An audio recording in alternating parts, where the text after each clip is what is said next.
Hey guys, welcome to another property showcase by propertycozy.com. Let's take a trip to Waltham Road, Mandeville. Constructed on 11,783 square feet land is this two-story residential building, which is approximately 3,697 square feet. The layout of the building is as follows. Ground floor section of the building consists of a front porch, side porch, entry foyer, stairwell, living, dining room, and kitchen with hardwood cupboards. Three bedrooms, two bathrooms, laundry room, a double car garage. Upper floor section consists of a landing area, front porch, balcony, family room, a study room, living room, dining room, kitchen with hardwood cupboards and Corian countertops. Two bedrooms with closed closets, two bathrooms, one with standing shower and jacuzzi. The property features two concrete water tanks with a capacity of approximately 800 gallons and 12,000 gallons. It also features insect screens and iron grill to windows, external doors, electronic water heater and water pump.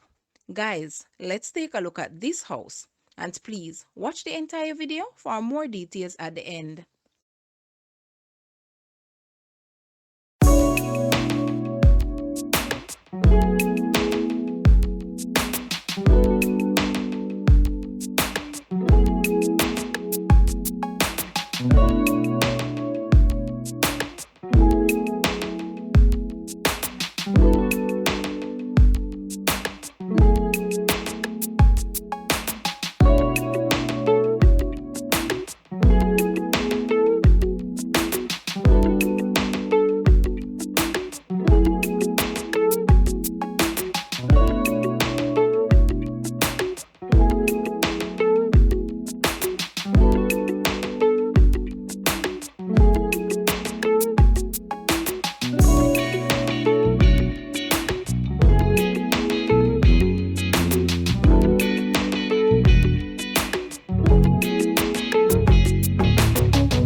The asking price for this house is Jamaican 40 million or US $259,800. To purchase or make an offer, please take a look at your screen or you may visit the description area below for full details. If you like this video, please hit the like button and also share with a friend. Thanks for watching, guys.